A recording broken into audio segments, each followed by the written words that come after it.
Join UF Hall of Famer and 14-year NFL vet Shane Matthews every weekday as he brings you all you need to know about your Florida Gators, including news, analysis, and opinions with some of the biggest names in sports. Find us on Spotify, Apple Podcast, Google Podcast, or wherever you listen to your favorite podcast. Or watch us live at 8 a.m. on Facebook, YouTube, and Twitter.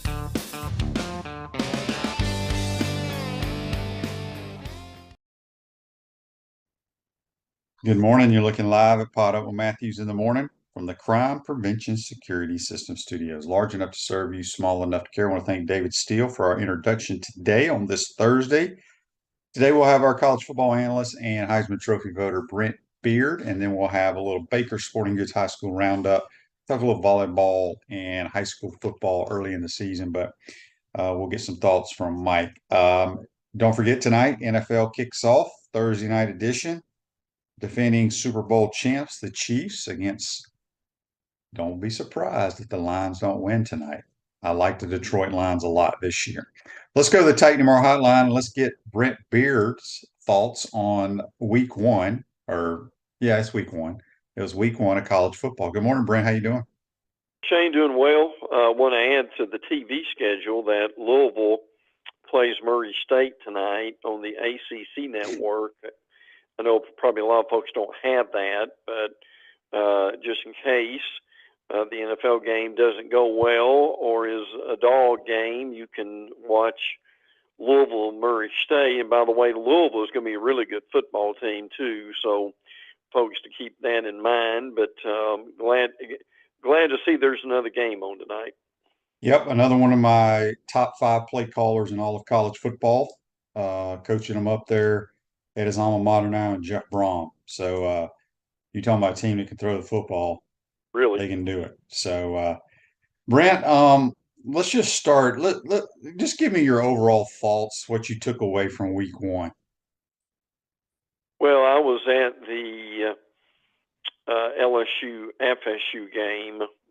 We did a special there for First Coast News and pregame and postgame. So that was, to me, it was stunning how FSU was able to physically handle LSU in the second half. But they deserve a lot of credit. We'll get into that more as it goes. Certainly, Auburn had a good debut with Hugh Freeze. Alabama looks like it may have found a quarterback. Obviously, the Colorado situation has a lot of attention with folks. Ohio State still trying to find a quarterback. Penn State looks like they may be for real, all in all. So Tennessee, Joe Milton continues to not throw picks, which is very good. So just off the top of my head, to be brief, that's a few things I got from the weekend. Yep. Got a Facebook Live here. I want to read this before we jump into it from Joseph, brought to you by Meldon Law. He says, wondering how Florida's NIL has so much controversy. First, we had people's mouths writing checks our butts couldn't cash. Now we have no program or anything in place preventing guys from signing deals like Gervon Dexter did.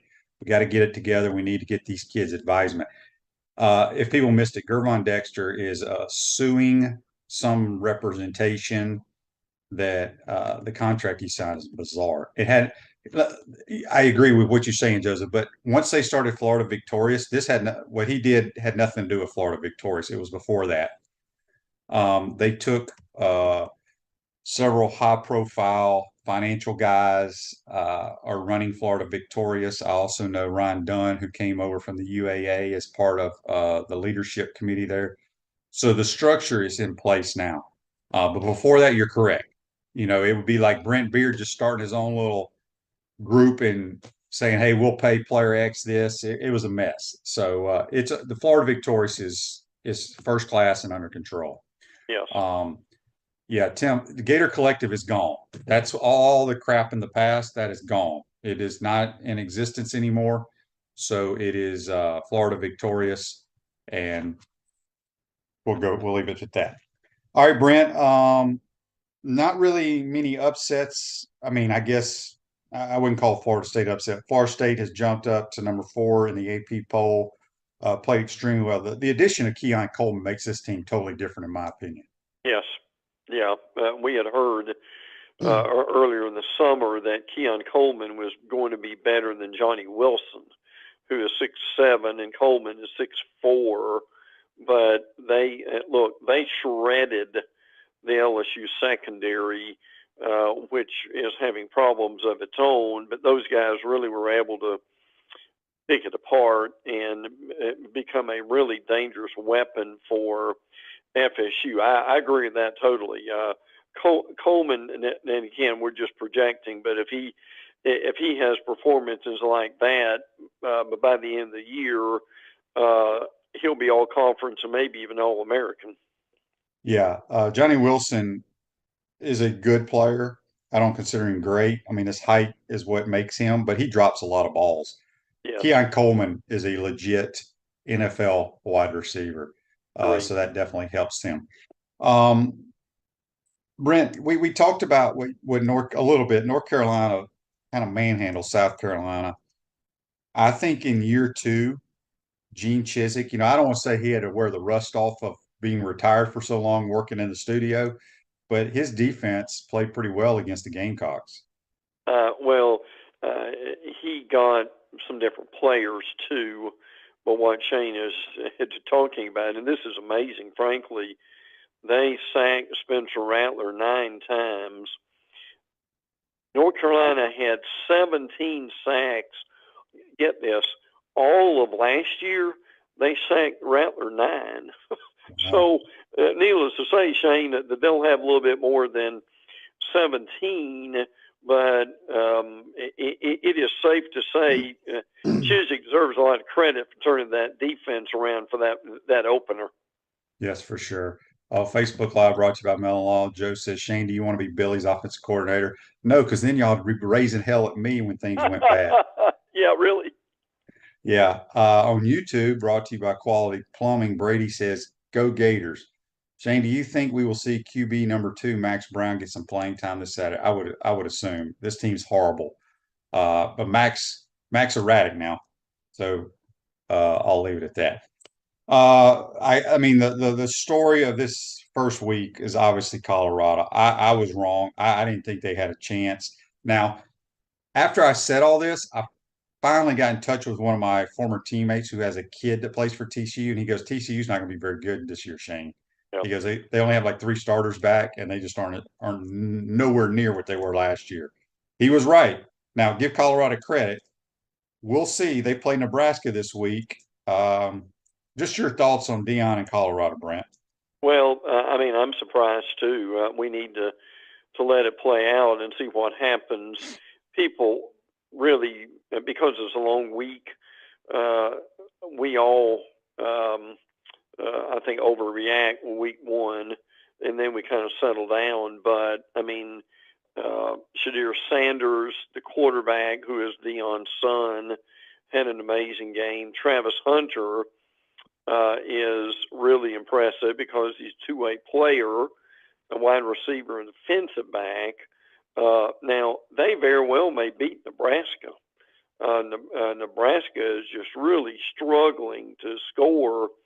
Jeff Sims, who was at Georgia Tech and is a kid from Jacksonville, is the quarterback, and he is struggling too through 3 picks last week. So I won't be surprised if Nebraska loses again. Now, I do think Matt Rule would do a good job and turn that around eventually, but it's going to take time. My problem with Prime right now is him being looking for almost revenge against some of these sports writers who doubted him. And how he's reacted to them. I mean, that's one thing Prime's going to have to do is as they get in the limelight, he will mature, I think, in his dealing with the media. But in fairness to the media who cover them, really no one else thought this thing was going to work either. So, hopefully it'll work out for everybody, and you can't help but be impressed with them. But there's still a long season to go for Colorado. Yeah, on YouTube, brought to you by Quality Plumbing. Davey says, so how did TCU get ranked so high and Colorado was unranked? Well, nobody in the world thought Colorado had a chance to win the game. No. TCU was ranked high because they played for the national title last year, but remember they lost by 60. Todd on Facebook Live says, UF is in top 10 of the highest earning athletic departments. How are we losing all these recruits within NIL? Is the money not worth the talent level, or UF not wanting to pay? First of all, we're not losing any recruits. We got like the third ranked recruiting class coming in. But Yes. remember, UF's athletic department has zero to do with NIL. NIL money comes from the deep pockets of people like Brent Beaird and people like that. So some people think it has to do with the school. The school has nothing to do with it at all. So, all right, Brent, the Heisman Trophy. I mean, it's week one. People want to talk about it, but boy, the Pac-12's got some pretty good quarterbacks out there. The Pac-12 really was, if people haven't seen this, was undefeated.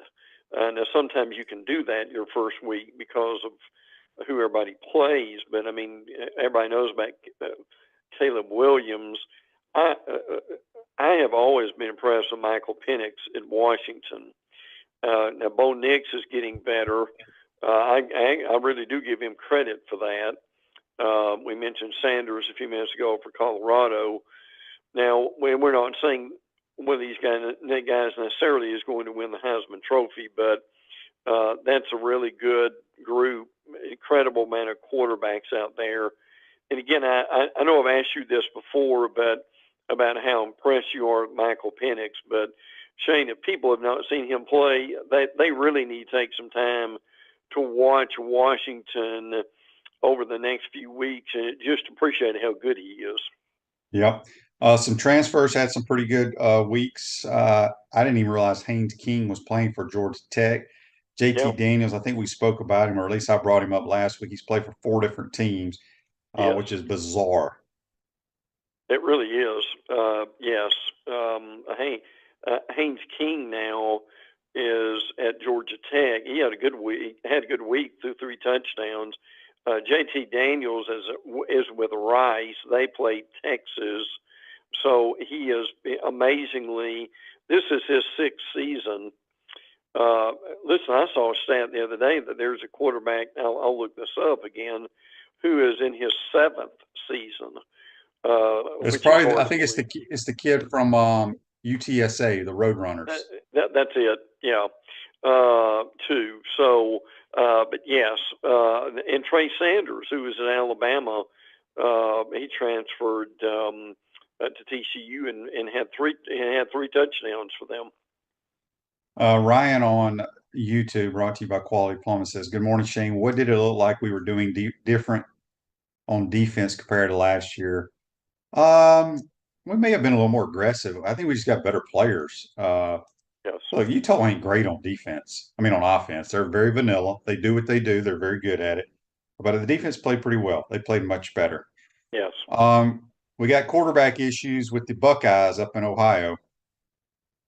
Yeah, they're still trying to figure that out. I mean, they're going. You've got a Kyle McCord crowd. You've got a Devin Brown crowd. And even Ryan Day said that he should have played Brown more. So they are trying to figure that out. I'll tell you one of the things you hear, and I won't get into this deeply, and I don't think it'll ever happen. But there's always a lot of talk after week 1 that schools should have had a quasi exhibition game just to work some of this stuff out.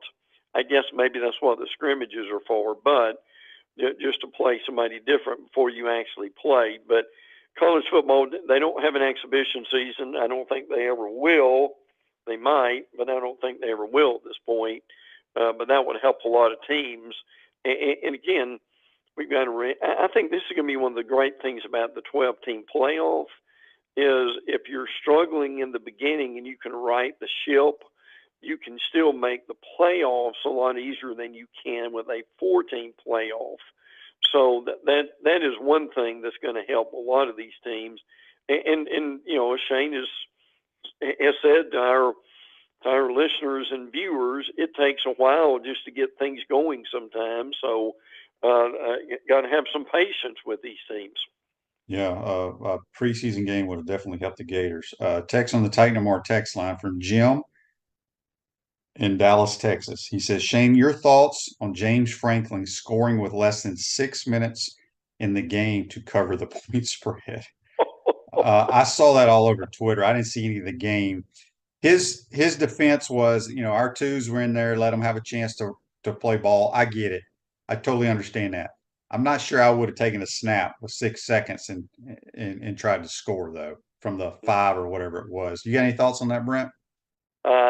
Not really. I mean, but people make a big deal out of that. I mean, I don't have anything writing on games, so. But I'm kind of with Shane on that one. I mean, what you want to see is if you put your second team guy in there is let him run the offense. And if they score, they score. And by the way, Drew Allar, their quarterback, was 21 to 29 for 325 and 3 touchdowns. So he had a good game with that too. But yeah, I understand it got a lot of people's attention because of the line. Yep, for sure. Brent, there's some big games this weekend. Next week's kind of a dud week, but there's some really intriguing games this week.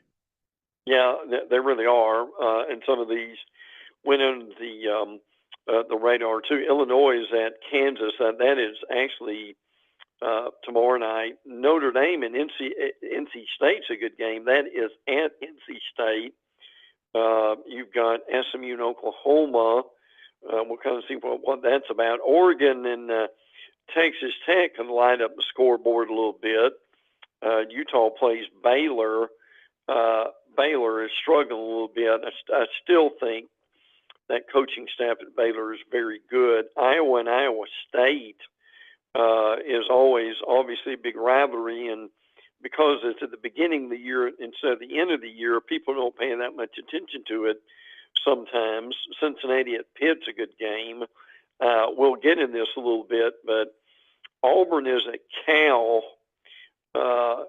This is a 10:30 Eastern time kick. That is, it's either the latest or certainly one of the latest games that Auburn has ever played. So, I don't know if that will make any difference. Shane can comment on that. But I think Auburn will win the game. They've got the better roster, I believe. But them playing later, it just kind of makes the game a little bit of fun.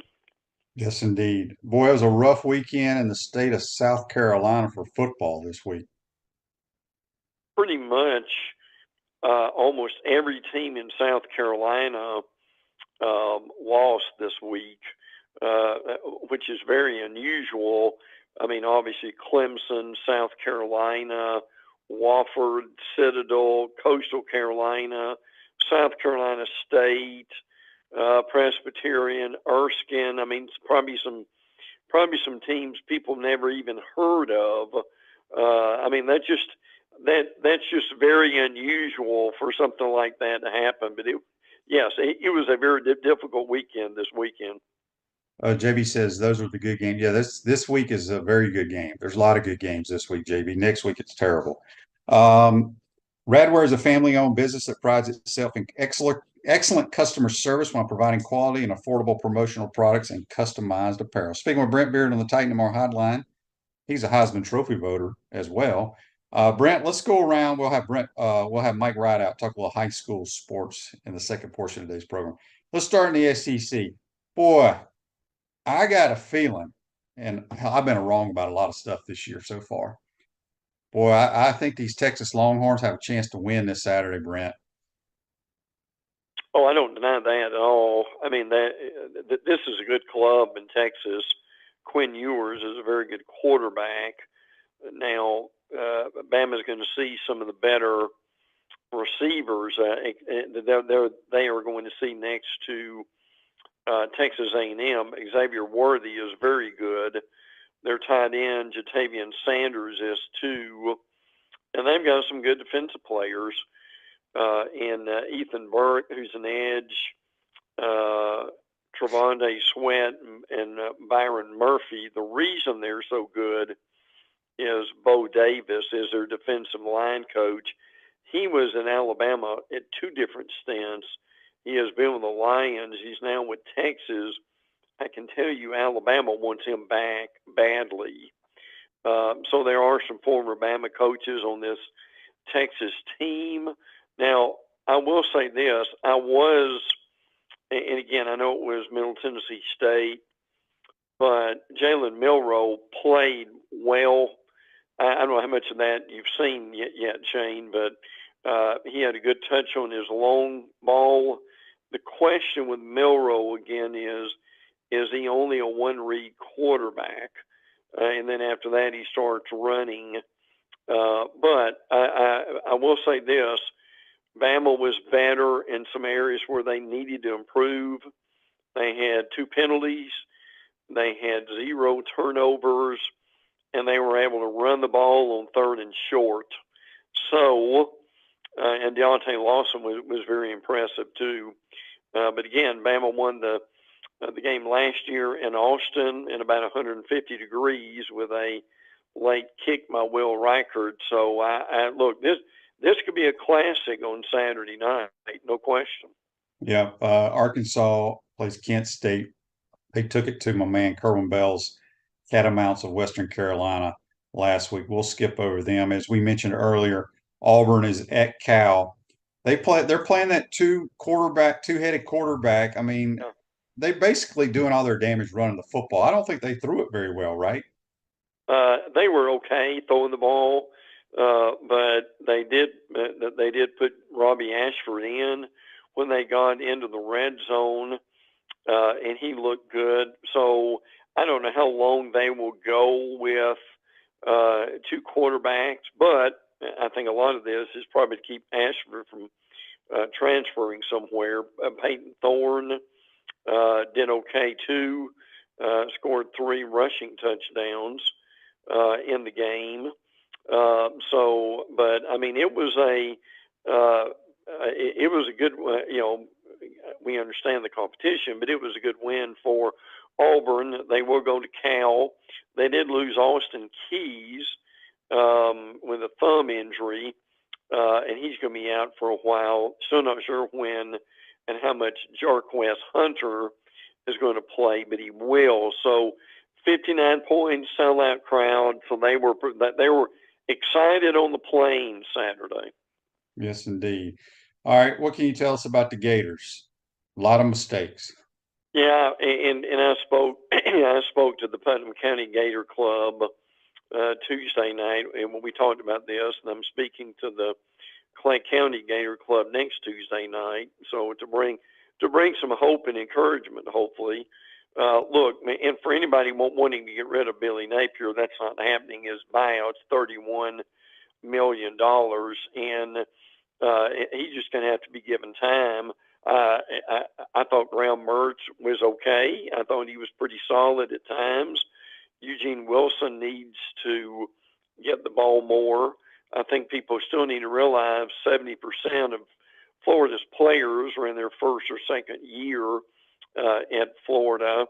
I was quite impressed with the defense. I mean, they only gave up 270 yards. I mean, that's winning football. Frankly, Austin Armstrong, I think it's going to be very good. I mean, to me, the biggest thing they've got to do is they threw 44 passes and ran 21 times. They need to reverse that. The running of the ball is their strength. I never thought they committed to the run. And I know Utah's defense was solid, but I think it would have been different if they had. And that's something they need to look at this week, and particularly next week against Tennessee. See, that's where you and I will disagree, Brent, because I was begging them to throw the ball more against this team because even if we had the perfect run play call, they had extra guys running free, making tackles. They had too many in the box. I think, and this is what made me so excited about this team, was how they threw and caught the ball at practice.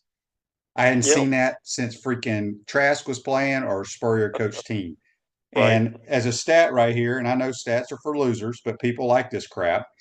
Graham Mertz is the fourth quarterback in school history Hmm. to throw for 300 yards, 30 completions, and complete 70% since a dude named Rex Grossman, a dude Yep. named Tim Tebow, and a dude named Kyle Trask. Hmm. And this was not against McNeese State. This was against a top team in America. So I do understand their mentality is run the football. I get it, but the fastest way to score is throw, and I think they need to throw more.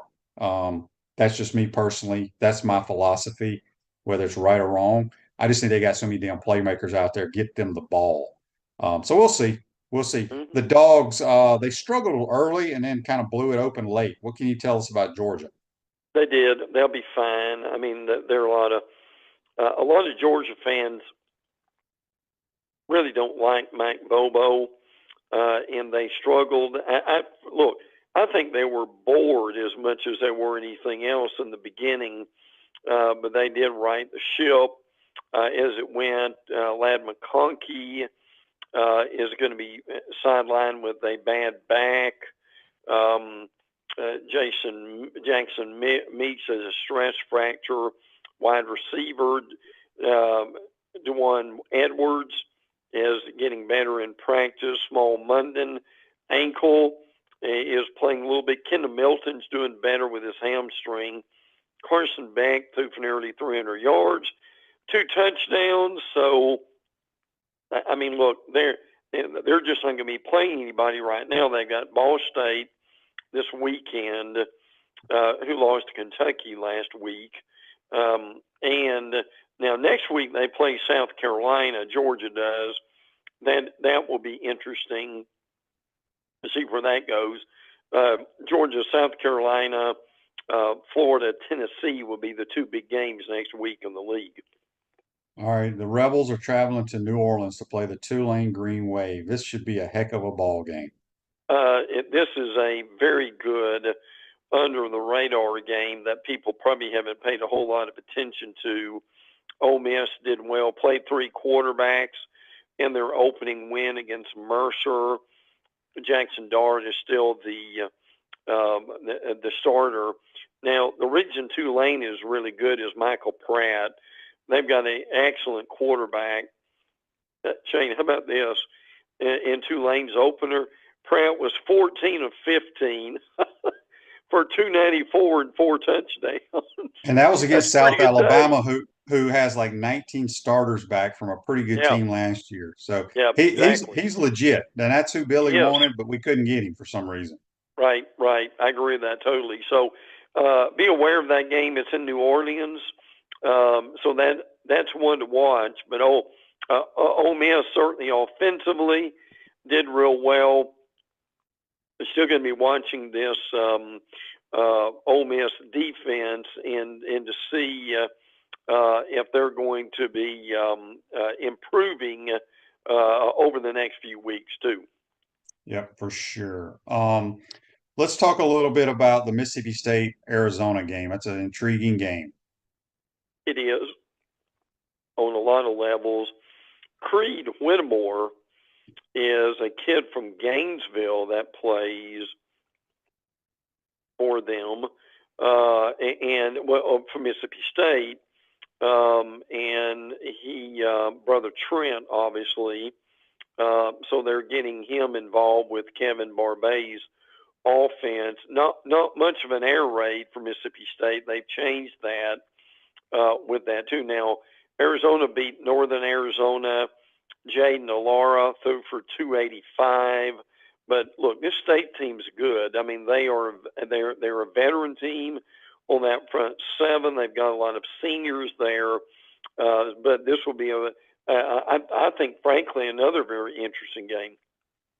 Let me get to this Facebook Live from Brandon. It says, Shane Mertz played fine in my opinion, but I believe 20 of his throws completions were 10 yards or less. Is this the same style of play calling Napier brought from the Raging Cajuns? I wish we had a more vertical with tempo.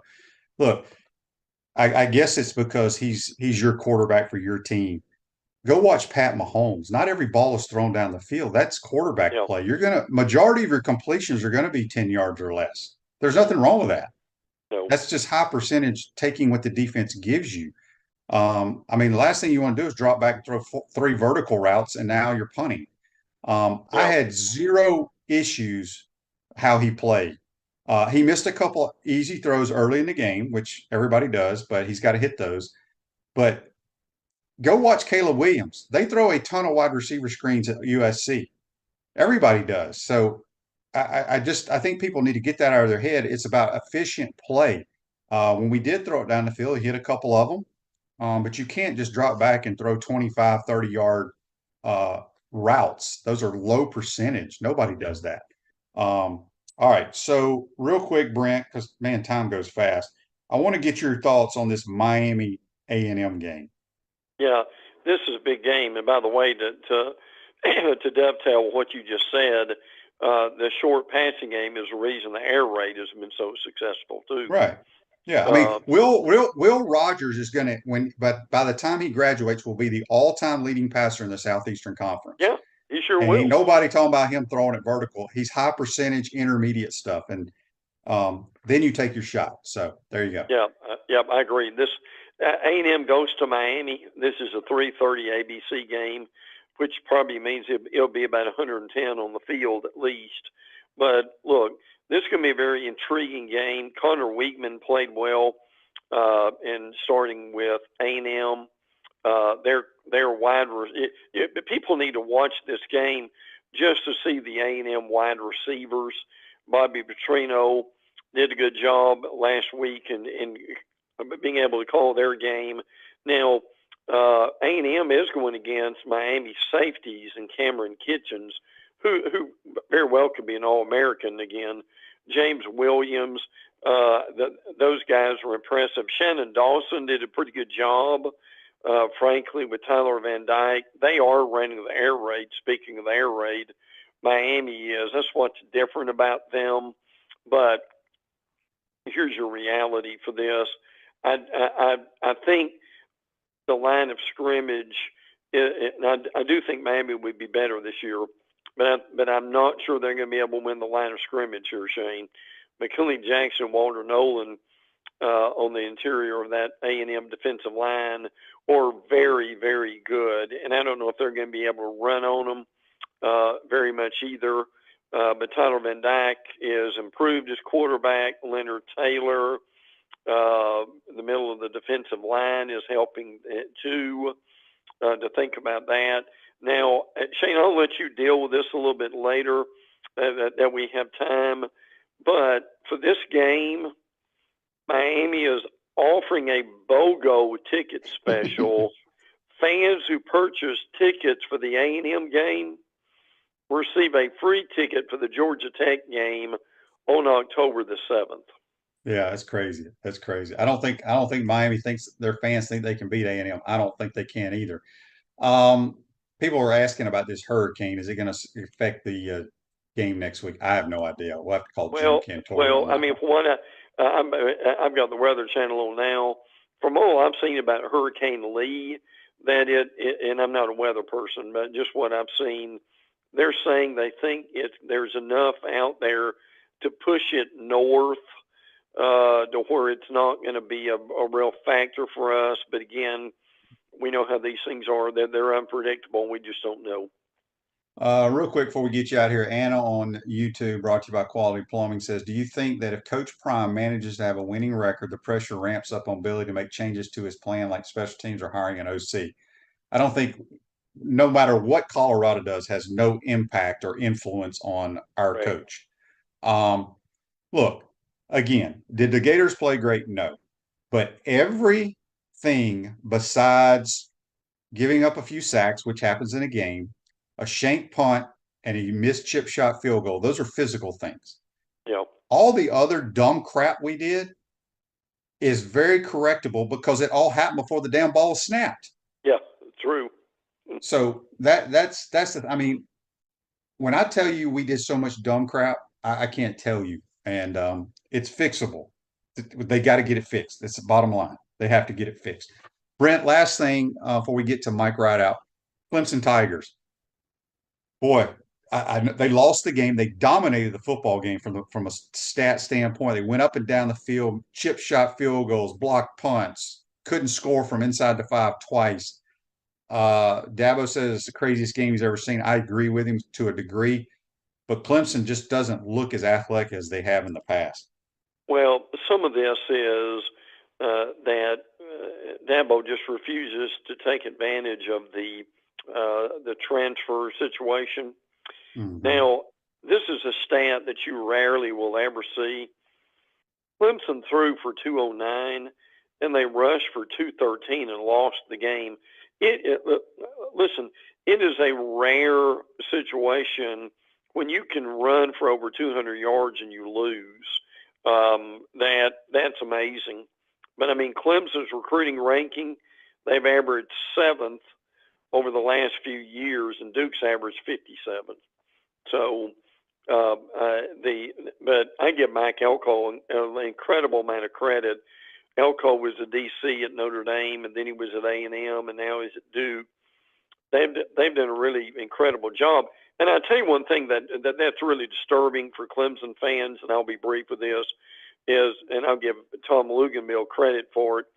Luganbill, who is ESPN's recruiting analyst, also said that during the game from the sidelines that he thought that as far as speed and the skill positions, that Duke was as fast as Clemson. So Clemson's got a lot to work on. They've got a big game hosting Florida State coming up at the end of the month, so we'll know if they have improved with that. So, and by the way, I mentioned the 200 yards rushing. Clemson was 58-0 under Dabo when passing and rushing for at least 200 yards. So that tells you how rare that is. Yep, for sure. Brent, time went by way too fast. Appreciate your time. Enjoy the games this weekend, and we'll talk to you next week, my man. You too, brother. Take care. Thanks. That's Brent Beaird joins us on the Titan More Hotline. Going to take a quick time out, come back, talk a little high school sports. You're watching and listening to PodUp with Matthews in the morning from the Crime Prevention Security System Studios. Be right back. We want to take this moment to thank our sponsors who keep the show going and pay the bills. Our premium sponsors are Crime Prevention Security Systems, large enough to serve you, small enough to care. Titan MRI, Gainesville's only locally owned and operated MRI facility. Meldon Law, the only official injury and accident law attorneys of the Florida Gators. Peachland Dental, Gator Nation's first choice for dentistry in Port Charlotte. QC Kinetics, live pain-free with QC Kinetics. Campus USA, put some star power to work in your financial life with Campus USA Credit Union. Dave & Buster's, eat, drink, play, watch. Our gridiron sponsors are Auto ER, UF Bookstores, Silverback Concrete, Ruse Ogre State Farm Insurance, Radware, F45, Quality Plumbing. Our touchdown sponsors are Adams Ribs, Gator Dominoes, Celebrate Primary Care, Gator Bait Media, Okido America, Style Cuts, Ironwood Golf Course, Big Mills Cheesesteak, McDonald's of Gainesville, 84 Lumber, Dowling Signs, Baker's Sporting Goods, Silver Q Billiards and Sports Bar. If you're interested in promoting your business on the show, call Freddie at 352-284-3733. If you like what we're doing here, make sure to follow us and support the businesses that support us. Attention all Gator fans, Meldon Law is giving away a chance to experience the Florida-Georgia game like never before. 2-night stay at the Hilton on the River, dinner at Ruth Chris Steakhouse, 2 premium tickets to the game, and a football signed by Coach Billy Napier, and much more. Go to the Meldon Law Facebook page and look for the VIP experience for 2. Good luck and go Gators! Welcome back to the Crime Prevention Security System Studios, large enough to serve you, small enough to care. Ruse Ogre State Farm Office is a team of dedicated insurance professionals ready to help life go right with the right insurance options for you and your family. Visitogreinsurance.com. Give them a call at 352-240-1779. All right, now we're going to go to the Titan MR hotline, and we're going to be joined by our good friend, Mike Ridaught from the prepzone.com and Main Street Daily News. Good morning, Mike. How you doing, buddy? Very good, Shane. Good morning. How are you? Not too bad. Let's start out. I mean, you wanted to give a shout out. Obviously, some we were talking before we came on air. A lot of local guys have had a lot of success, and we talked about it yesterday on the program. Ben Shelton moving on to the semis to play the Joker. I think it's tomorrow Yeah. afternoon. Yeah, so big semifinal matchup. You know, you consider the fact that Ben began last summer ranked number 547 in the world. He knocks off a number 10 seed in the quarterfinals to advance to the semifinals on Friday. 14 aces, but it's just been an amazing run for guys in this area. Obviously, Grant Holloway won his third straight world championship in the 110-meter hurdles, but even locally, Ben went to Buchholz High School. Anthony Richardson was selected 4th overall in the NFL draft. He's going to get his first start on Sunday against the Jacksonville Jaguars. And Wyatt Langford, who played at Trenton High School, he was 4th overall, taken by the Texas Rangers. He just got called up to Double-A this week after only 27 pro games. I wrote about Langford. I wrote about Ben at Main Street Daily News, but just really impressive what these guys in the area just makes you feel good, here in the city of Gainesville to see these guys do so well. This is funny. I don't know if you know Andy, but Andy had a question for you. He says, Mike, after covering these guys for years, who do you think will have the most successful professional career? Ben Shelton, Anthony Richardson, or Wyatt Langford? I'm gonna go out on a limb and say I'm gonna say Ben Shelton because he's only 20. Yeah. And he's there. He's getting it done now. Right. Yeah, and he's supposed to move in the top 20. So now his prize money right now pales in comparison to Djokovic. I mean, Shelton's won $1.4 million so far compared to $172 million, but he's on the biggest stage right now. I think Langford, will do well. I like Langford ahead of Anthony Richardson, but I would have to agree with you. I like Ben Shelton among that group. Yes, for sure. All right, let's jump into a little high school volleyball. There's some good teams in our area. What can you tell us? I know it's somewhat early in the season. Who's having a good year so far? Well, you look at Gainesville's record at 4-3. Overall record doesn't look great, but it's come against really good competition. Yeah, they've beaten Bishop Kenny out of Jacksonville, who was in a Final Four last year. They they lost to Venice, which was in a state championship game last year. They just played at this Nike tournament, Shane, so there's lots of good teams there. We were hoping from a local standpoint to find out more about Gainesville because they've got 3 Division I players on their team. We were hoping to find out a little bit more locally about them last week, but due to Hurricane Idalia, their game against Santa Fe, which is the 2-time defending state champion in their classification, that game has been postponed. They are going to play next Wednesday, September the 13th. We'll find out a little bit more about Santa Fe. They're not going to be as good as they were last year. Right now, their overall record just above 500 at 6-5, and they've played some tough teams too. So I'm really looking forward to learning more about Santa Fe. They'll play Ocala Force on Thursday. They'll play at Vanguard on Tuesday. So we might find out a little bit more before they play GHS. But from a more local standpoint here in the Gainesville area, really looking forward to that matchup. Ocala off to an undefeated start right now. Branford is undefeated. When you look at high school volleyball in the area last year, Union County, Williston both got to Final Fours. Ocala made it to the region final, just 1 game shy of a state semifinal appearance. Santa Fe won their 2nd straight title, as I mentioned, but they're going to be a little bit down this year, but they're still going to be in the mix for a postseason spot. So I think GHS will be the team to watch in this area when it comes postseason time. Yeah, I agree with that. Yeah, Santa Fe, the 2-time defending champs, a little down this year so far. Still a lot of volleyball to be played. Let's switch over to football, high school football. If people aren't aware of it, first talk about there's if you go to a football game in Alachua County now, with the issues that happened up in Columbia County a couple of weeks ago, it's kind of like going to a college game now. I think that you still have to take a clear bag and all that. Are you familiar with that new policy, Mike? I know. I didn't know if it was county-wide, but I do know. Actually, I guess the Alachua County Public Schools did put this out there. I noticed it for the first time yesterday when Buchholz mentioned that Citizens Field will be strictly enforcing a clear bag policy. And after what happened in Lake City, and for those who don't know, we were actually there at Columbia High School when Columbia opened up the season against on August 25th against Buchholz. Even though the game ended up getting delayed and then postponed due to weather, there was an off-the-field incident on the home side of the stadium that involved two young men, armed men, who ended up getting arrested. Since that happened, Columbia High School has installed metal detectors in their school. And now, as you mentioned, Alachua County Public Schools making this notice that they are going to have a clear bag policy. It's a shame that it's come to this, but you always want to have safety first.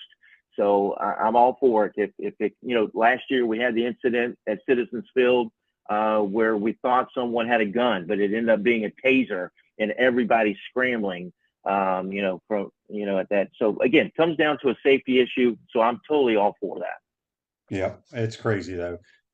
Michael on Facebook Live, brought to you by Mellon, says, "What's your prediction on Bradford and Keystone? If you're talking football, you're talking running clock in the first half."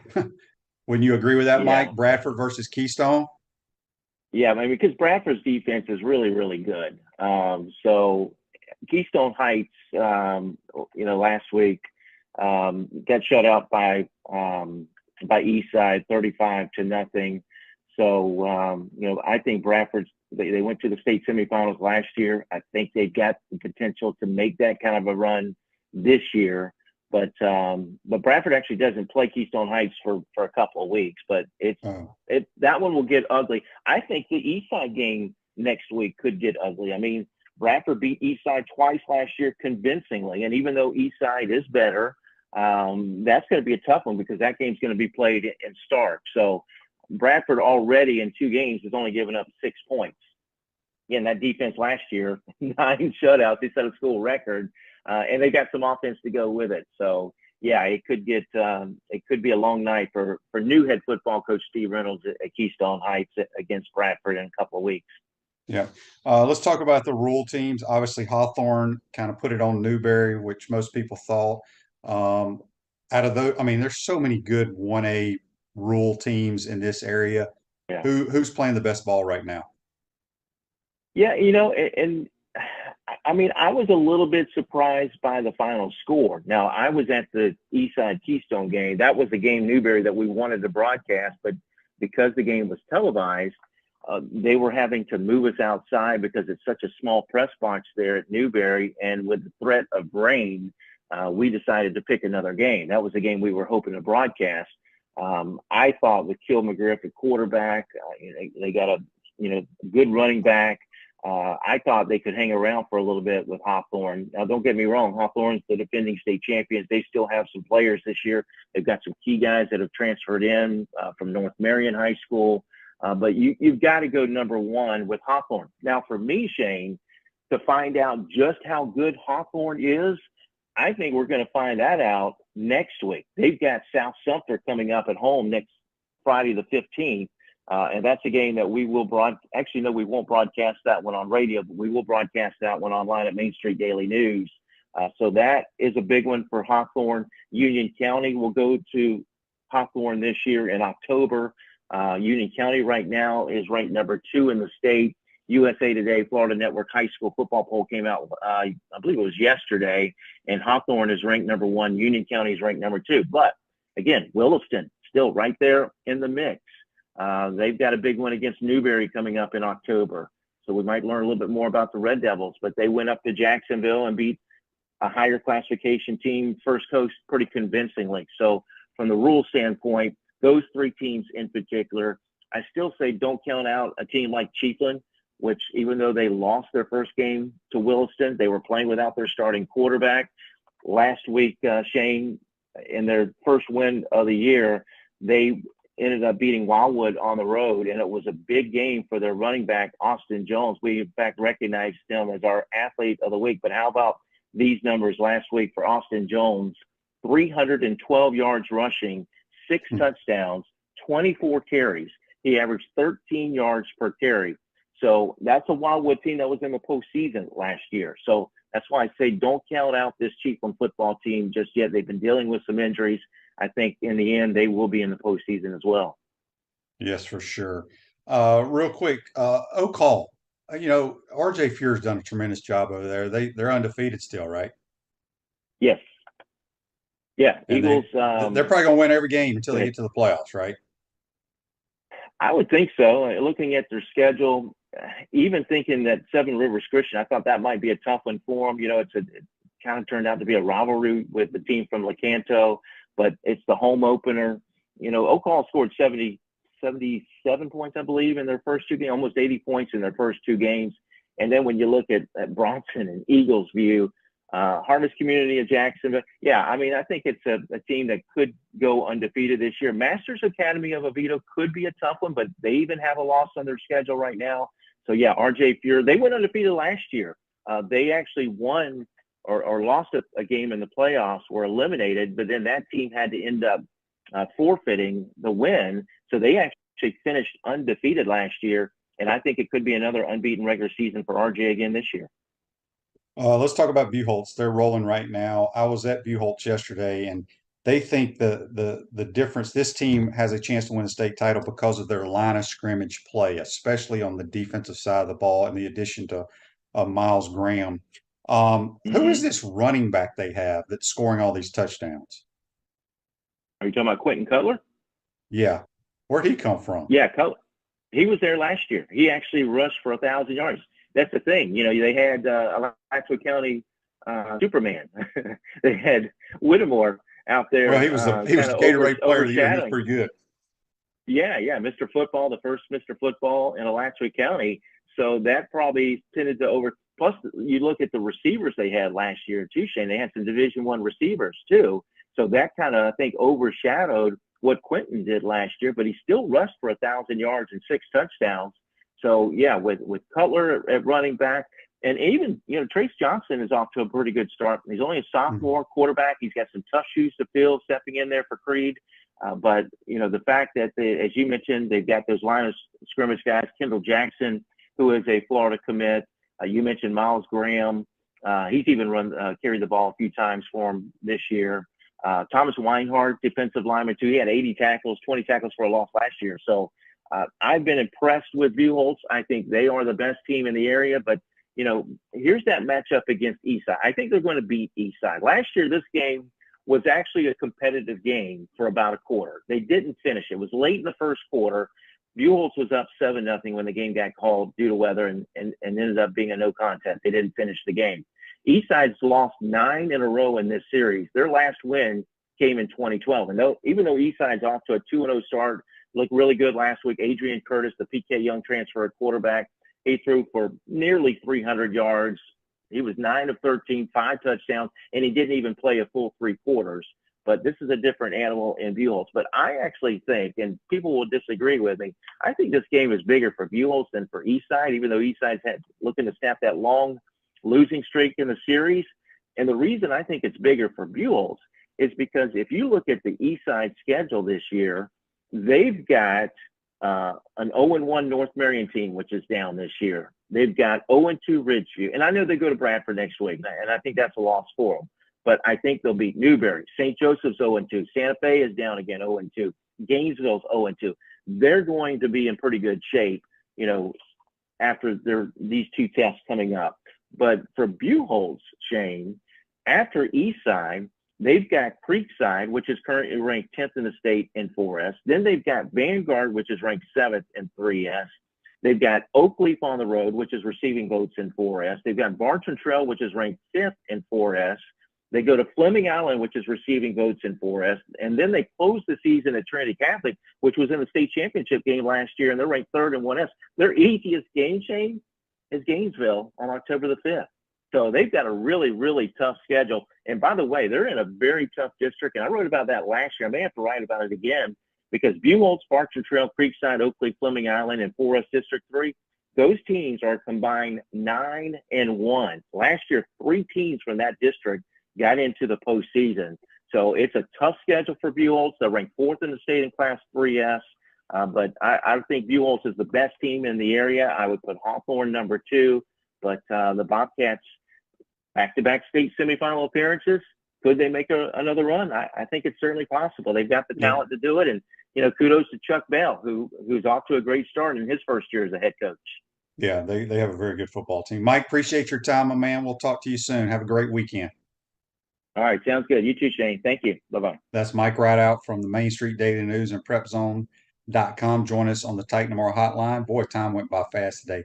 Enjoy Thursday night football tonight. We'll see you tomorrow, folks. Take care.